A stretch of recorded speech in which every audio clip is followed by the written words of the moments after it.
from Manchester United. He was also the expedition doctor with the blue jacket, standing between Borhan Ibrahim and Gary Chong. And we also have the late Nur Ramli Sulaiman, who was the expedition leader for the Malaysia Everest 97, right at the back over there. So this is a very memorable photograph, right? And it's not every day that we will be dressed like this at the base camp. This is one of those days, when we were actually preparing to go up to the higher camps. Alright, ladies and gentlemen, you just heard the perfect explanation for our heroes. Can we have one more round of applause, please? Come on, guys. This is the entire squad that was there at Everest. This is definitely a very memorable photo which has to be living on towards us. So what are the better ways than to keep them all alive in our memories through the Summit campaign, the Summit 97 campaign. Thank you so much, Dato'. Thank you. Alright. Well, Dato', once again. Check. Okay, thank you so much for coming. Dato', based on the photo, what would you... Okay, we'd like to just know what is your emotion, what was emotion running through at that point of time when you were there and listening to the briefing from your commandant, your clan commandant. How was it? What memories could you share with us? Deputy Minister from the Sport KBS, ladies and gentlemen. Okay, now flashing back 25 years.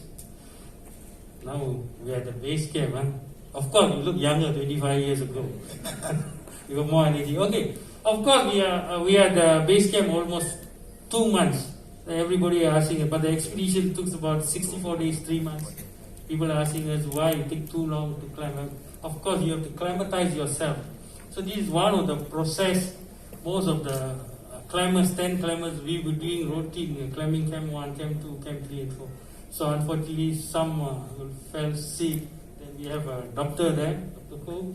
So he will do the check-up, everything, and the oxygen level, and so on. Because this is like a routine. So if you can't continue, you will be taking a rest, then the other few hours will move. So then sometimes we will split. Some will be going in front, some will be there, some will be. By the end of the day, we will be at one destination, either camp 1 or camp 2. This is how the process will take 2 months to choose the final climbers or the final winner allowed to move. So we break into 2 teams there. The first team, myself, Dato' Mahendran, Fauzan and Gary Chong is here. Then the other team will be just like a standby. If we can't make it, they will take over. So it's 2 months here. Many of them we are seeing how we survive. Of course, there's no toilets, nothing, no water, no taking bath, nothing. No, like earlier, somebody where Dinesh was mentioning the technology. Yes. We don't have a phone facilities. We don't have anything down there. We just have a normal tent. We have a base camp there. We cook our own food. We have a lot of Malaysian flags. Of course, the Sherpa, you can ask them, get angry because we have this, Blachan there, very smelly, they say. The God is very angry. So at one point we stopped. So we just, actually, of course, definitely 25 years ago, it's tough because for us, for Malaysians, we are going to the unknown. True. Right. The weather itself is something but that end of the day, we make it. We never disappointed Malaysia. That's all I can say. Okay. That's the way. Thank you so much. Ladies and gentlemen, can we have another round of applause? Sure, cold is one thing we have to face all the time, every day, every night, reflecting back 25 years ago, I'm always very positive that we will make it to the summit of Everest. Doesn't matter who, just plant a flag at the summit. That's what I have in mind. It might not be me, it might be somebody else. It doesn't matter. I came from a rock climbing background. Yeah, and I'm a very avid climber. Okay. I eat, sleep, and climb. Climb. And repeat. Yeah, repeat every day. Okay. So from being a rock climber, I of course you can't be a rock climber all the time, And being a club, people are trekking, and this idea of climbing Mount Everest came about, and I progressed to doing climbing, and I said I can play a part in this, I can motivate these guys, all the climbers, Correct. all the members to actually to progress and being a good climber, and also being a motivator at the same time, training them and stuff like that. Okay. Yeah, and I and so yeah, from we have meetings and and I do a bit of training with them. Okay.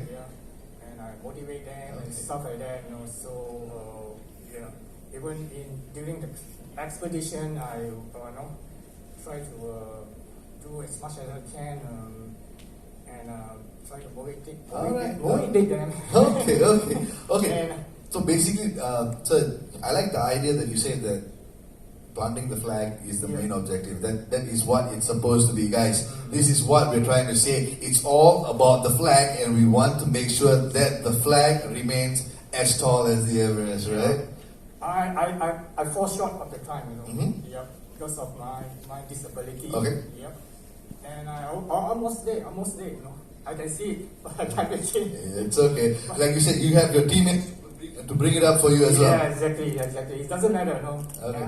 It doesn't matter who, as long as the flag is planted there, that's my job done. Done. Okay, thank you so much, sir. Ladies and gentlemen, can we have a round of applause for the efforts that have been placed to put the flag out there? Hello, sir. Hello. Okay, sir. Now, if you heard everybody, they have been telling this. I want to be a bit different with you, sir. At this point of time, what were you missing the most? Okay, besides family, family is always number one. Okay. What were you missing the most? All right. So Mike just pointed where I was, right? That's me, Okay. the one with the green bandana there. Okay. I was probably at this moment was actually just checking whether there's blood flow on my toes. It was damn cold. So I was just looking down, and we were just always trying to move our limbs and make sure that we survive throughout there. But looking back, 25 years ago, I had a head start. I was really young. I was probably the youngest in the team. I was the youngest in the team. So when we started this, I was probably 21, 22, and Wow. then 21, 22. no, still studying. Yeah, I remember carrying books to the camp, and I got special way of managing my studies as well as climbing. So, well, fast forward. By the time 1997, I already graduated, and at this time I was about probably around 24, more or less. Okay. So still young, and full of energy. What struck me is actually when you see 10 people you mentioned, but then there's more than 10, right? Correct. Yeah. There's probably another 10 or probably 15, and then you add up the Sherpa, and then the whole ecosystem of Project Malaysia Everest was huge. Right? I don't want to actually discount those ecosystem where they actually help for us to actually reach to this point where there are 10 of us. So we are actually then was representing 20 odd millions of Malaysian. So it's not 10 people or 20 people, but we are just a piece of that 20 million that trying to do something for this great nation in 1997. So looking back, yeah, Thank you, guys. it's always I always get emotional when I talk about this, because at such a young age I've been given a privilege, and also I feel that responsibility, and I feel lucky that I'll be able to actually do this on behalf of the nation, right? I don't have the ability to carry guns and protect our borders, example, but we do this through this, You and planted. me with my my brotherhood in ropes. We do all this, and it takes a lot of pain and sacrifice to reach to this stage. This is in 1997, but the project started way earlier. When we booked the summit, it was probably 10 years ago. 10 years before 97, so it was 87. So there's a team who actually started this way behind the before. scenes, And right? if you want to peel all this history, and you will see that the ecosystem is just amazing of how do we actually put this together until 97. So there it goes. Thank you so much for the explanation, guys. Thank you. Yes, that's the way, guys. That is the support that we need from your past. Our heroes have actually brought us recognition in the eyes of the world. If it wasn't for these people here, and also like he said, the ecosystem, we would not be proudly standing here and telling the world that, you know what, we are Malaysians. Okay, sir, next question. See, everybody has been telling the experience. I want to know a bit of experience with this photograph, and also at that point of time, in that environment, were there any regrets? Sebelumnya saya ingin mengucapkan syukur Alhamdulillah karena saya selepas 25 tahun saya masih lagi berdiri di sini atas inisiatif Teks Artis dan Teks Dedis kepada YB kita yang sudi datang untuk merasmikan kita punya projek ini. Saya berharap semoga ianya boleh menjadi satu lembaran kepada generasi akan datang. Lihatlah kami ini berlainan muka tetapi kami adalah Malaysian Brothers di kala ini. Seperti yang kamu lihat di depan ini adalah gambar saya. Di belakang saya itu arwah Nur Abdul Sulaiman, Presiden Persatuan Rakyat Malaysia. Saya berasal daripada Sabah dan saya pun tidak pasti kenapa saya harus ada dalam tim waktu itu. Tapi saya menyahut cabaran dan saya telah berkata dalam diri saya akan jadikan nisan Everest itu bagi diri saya untuk menjayakan proyek ini sehingga ke akhir hayat saya. Dan saya amat berbangga kepada tim saya, walaupun ada beberapa lagi seperti yang Zain cakap tadi, ada lagi yang di belakang kami seperti mendiang Ramakrishnan. Dia pun adalah salah satu daripada tim semasa kita melakukan latihan di Pomori bersama Gary Chongkinwa. Ya, dia adalah Samitias Anapurna bagi kami punya tim, dan sehingga dia mendapat frostbite pada tangan dan kaki dan yang telah dipotong. Dan saya merinduinya.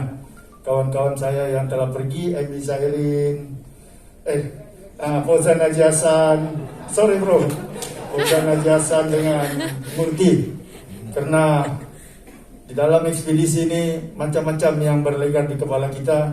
Adakah kita boleh mencapai impian kita atau kita akan kembali dengan keadaan kita kecewa. Tetapi Alhamdulillah dengan permit yang kita ada itu, dengan semangat yang berkobar-kobar, kita tunjukkan kepada dunia, walaupun kata Dato' Mek tadi, negara kita ini kecil, cuma ada beberapa 30 juta penduduk sahaja, tetapi kita mampu merealisasikan apa yang telah diilhamkan oleh kita punya mantan Perdana Menteri kita dengan slogan Malaysia Boleh. Saya rasa itu saja yang perlu saya katakan. Terima kasih. Wassalamualaikum warahmatullahi wabarakatuh. Terima kasih. Okey, kena juga.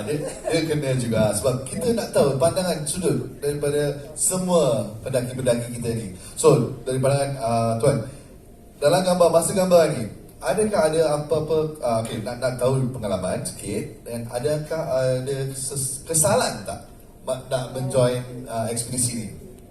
Bismillahirrahmanirrahim. Assalamualaikum dan selamat petang. Terlebih dulu saya berasa syukur Alhamdulillah kerana masih berdiri di sini. Bila saya tengok rakan saya Fauzan, seperti Nur Ramli dan Murti, teammate saya rasa bersyukur sangat masih berdiri di sini. Dan untuk meluang masa saya dalam tim ni, saya merupakan orang yang terakhir terpilih. Waktu tu dah tutup dah deadline untuk pemilihan kelayakan pergi Everest, dan saya raih pada arwah Nur Ramli.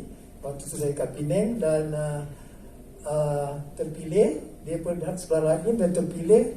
Itu pun saya mesti niat asal saya untuk mengikuti latihan tu pun dah cukup dah. Sebab apa, sebelum tu tak ada apa-apa track record daripada yang Malaysian untuk pergi Everest. Itu saya kata saya dapat ikut dia punya training tu pun dah bagus dah. Tapi walau bagaimanapun akhir-akhir tengok saya terpilih dan saya amat bersyukur lah. Dan untuk makluman waktu ekspedisi ni, summit day tu anak saya umur genap setahun. 23 Mei tu umur setahun. Hadiah terbaik untuk anak. Ya, betul. Dan saya ingatkan selama setahun tu saya bersama dengan anak saya selama 6 bulan saja. The rest tu kita keluar training dan sebagainya. So memang amat-amat bermakna untuk bagi diri saya lah. Dan saya rasa inilah saya punya apa orang kata jasa saya, komitmen saya yang tak seberapa untuk negara. Okay. Terima kasih.